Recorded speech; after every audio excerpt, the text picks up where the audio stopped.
రాజస్థాన్ అనంగానే అందరికుండే పెద్ద డౌట్ ఏంటంటే రాజస్థాన్‌లో వాటర్ వస్తాయా అసలు అని.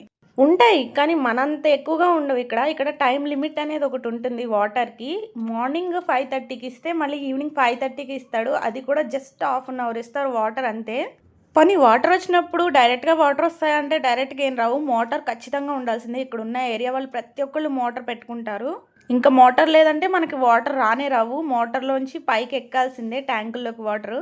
మరి నేను పట్టే వాటర్ ఈ మొక్కలకెళ్తున్నాయా? లేకుంటే గడ్డికెళ్తుందో తెలీదు. గడ్డి పెరిగినంత ఫాస్ట్‌గా మొక్కలు పెరగట్లేదు నావి. మేమైతే బెండకాయ ఏసాము, అలాగే కర్బూజా వేసాము, వాటర్ మెలన్ ఏసాము, అలాగే వంకాయలు కూడా వేసుకున్నాము. ఇవి ఇప్పుడిప్పుడే ఎదుగుతున్నాయి. పెట్టి చాలా రోజులైంది. ఎండ చూసారా 6:30 అవుతుంది. ఏ మాత్రం తగ్గలేదిక్కడ. లీవ్స్‌కెళ్ళే ప్లాన్‌లో ఉన్నాము. మేము లీవ్స్‌కెళ్ళిన తర్వాత ఈ మొక్కలకి ఎవరు వాటర్ పోస్తారని ఒక బెంగ ఉండిపోతుంది నాలో.